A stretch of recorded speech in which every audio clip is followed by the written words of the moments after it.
कैसे बोला जाता है, किस अंदाज में बोला जाता है, मैं अभी बताऊंगा।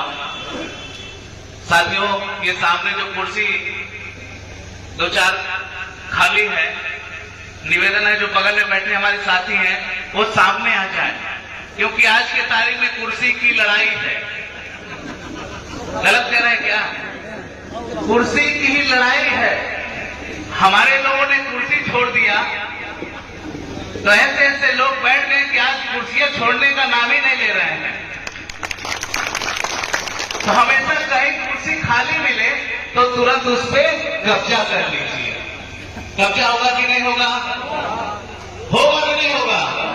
तो गोरखपुर से शुरुआत हम लोगों ने कर दी, दिल्ली तक कब्जा कर रहे हैं कि नहीं कर रहे हैं? लखनऊ, गोरखपुर और दिल्ली कब्जा हो रहा है कि नहीं हो रहा है? खाली करिए और कुर्सी पे कब्जा करिए।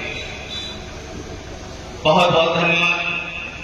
सबसे पहले भगवानों के भगवान निषाद राज के चरणों में शीश नमन करते हुए, बेजुबानों के जुबान, हम सबके अगुआ, हम सबके मार्गदर्शक, पिछड़े अति पिछड़ों की लड़ाई लड़ने वाले निषाद पार्टी के राष्ट्रीय अध्यक्ष, political guard, father of fisherman, cabinet मंत्री आदरणीय डॉक्टर संजय कुमार निषाद, हम अपने नेताजी का 40 वर्ष का आशीर्वाद लेते हुए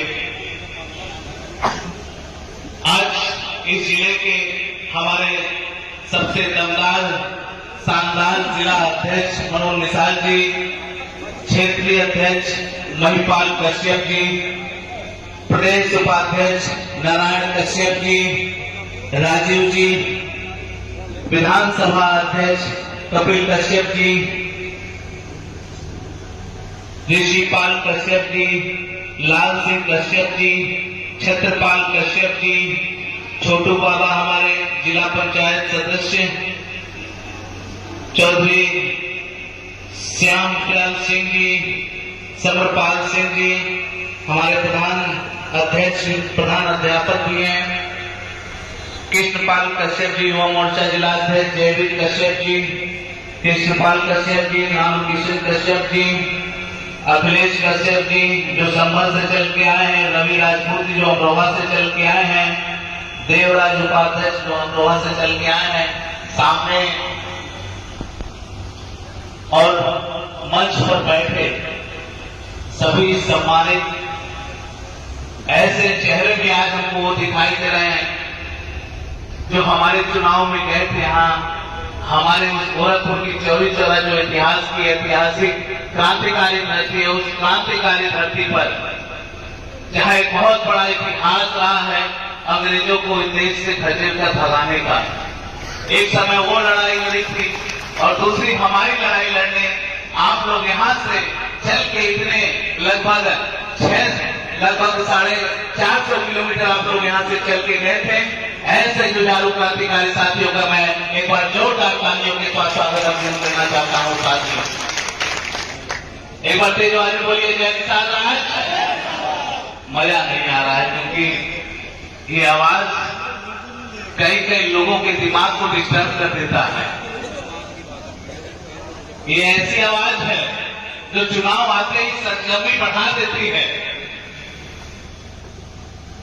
अगर इसी तरह आवाज उठाएंगे तो कुछ मिलने वाला नहीं है,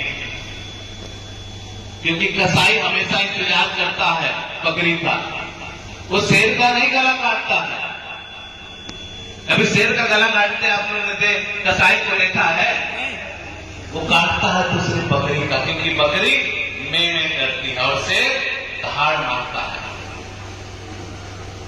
अगर मान सम्मान स्वाभिमान हर हिस्सा रोटी कपड़ा आया हूं, डीजल गाड़ी में भरा के आया हूं तो सिर्फ और सिर्फ जुबान खुलवाने आया हूं, क्योंकि जिन जिन लोगों ने अपनी जुबान खोली उनको मान सम्मान स्वाभिमान हक अधिकार सुरक्षा कपड़ा रोटी मकान सब उनके दरवाजे पे मिल गया। मिला कि नहीं मिला? अरे भाई बसपा के लोगों ने जुबान जय भीम से खोली तो उनको मिल गया। मिला कि नहीं मिला? सपा के लोगों ने जय समाजवाद का जुबान खोला तो उनके लोग दरोगा बना कि नहीं बने? मान सम्मान स्वाभिमान मिला कि नहीं मिला? तो जुबानी तो खोला।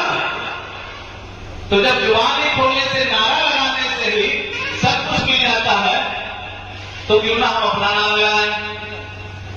क्या लगाने के लिए तैयार हैं? जुबान खोलने के लिए तैयार हैं? एक बार तेज आवाज में बोलिए जय निषाद राज, जोर से बोलिए जय निषाद राज, दिल से बोलिए जय निषाद राज।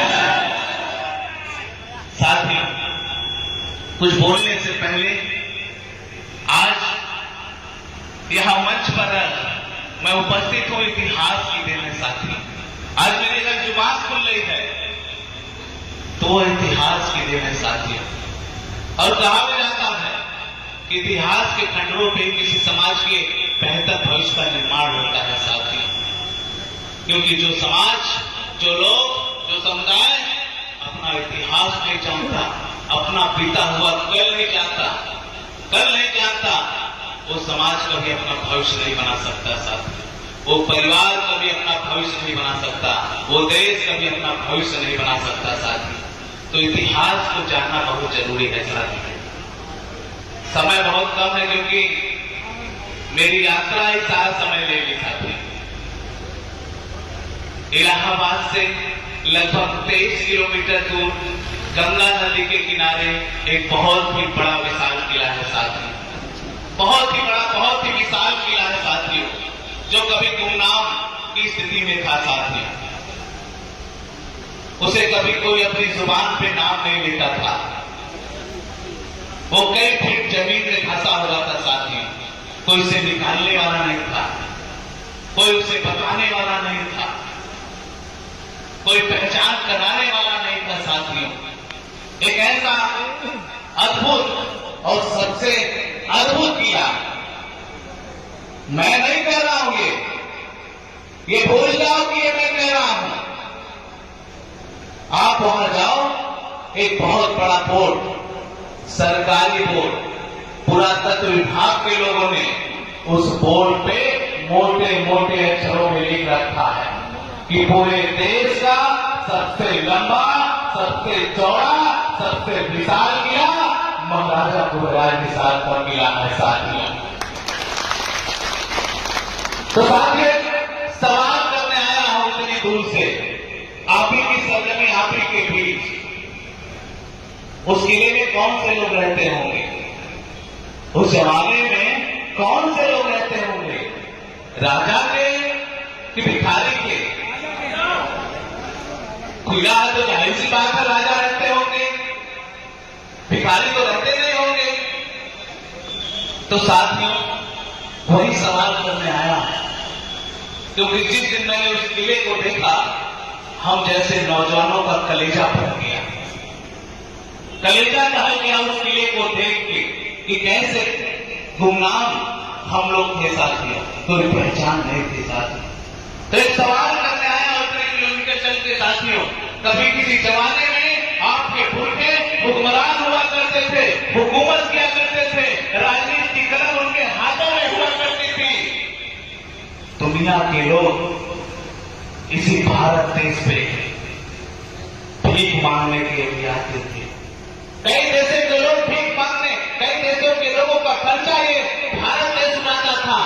तब भारत देश का नाम सोने की चिड़िया हुआ करता था। साथियों, तब ऐसे ही विद्यालय हुआ करते थे गांव गांव में, जहां बच्चे एक बहुत ही अच्छा गाना गाते थे, जहां डाल डाल पे सोने की चिड़िया करती है बसेरा, वो है भारत देश है मेरा। साथी, वह इतिहास रहा है।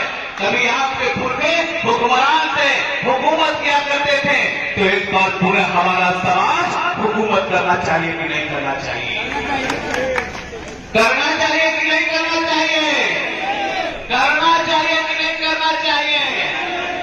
क्योंकि ये माताएं बहनें हमारी उस जमाने में ऐसे नहीं रहा करती, ऐसे नहीं रहा करती थी। सोने चांदी के गहनों से लगा हुआ करती थी उस जमाने में। हमारी नानी अभी जिंदा है और उसको देखता हूं तो मुझे याद आ जाता है कि कैसे उस जमाने में लोग रहते होंगे। ये मोटा मोटा चांदी का गले में, हाथों में, कमर में आज भी मौजूद है, मगर आज वो मोटा नहीं है, पतला है। वो पतला है। हमें पूछने पर वो बताती थी ये बहुत मोटा मोटा हुआ करता था, और जब हम लोग ऐसे बाजार जाते थे कहीं तो रास्ते में कहीं 1 किलो गिर जाता था तो उठाने नहीं जाते थे। वो रुतबा उस समय हुआ करता था उस जमाने में। तो साथियों, कभी हमारा इतिहास बहुत ही गौरवशाली रहा है। हुकूमत और हुक्मरान कौम के लोग हैं साथी। हमारी रगों में जो खून बह रहा है वो हुकूमत का खून दौड़ रहा है साथी। आजादी के 75 साल हो गए, लगभग 75 साल हो गए, मगर किसी ने आपके इतिहास को विश्व पटल की धरती पे लाने का काम किसी ने नहीं किया। विश्व पटल की धरती पे खड़ा करने का काम किसी ने नहीं किया। अगर किसी ने किया है तो सिर्फ और सिर्फ महामना डॉक्टर संजय कुमार निषाद और निषाद पार्टी ने किया है साथियों।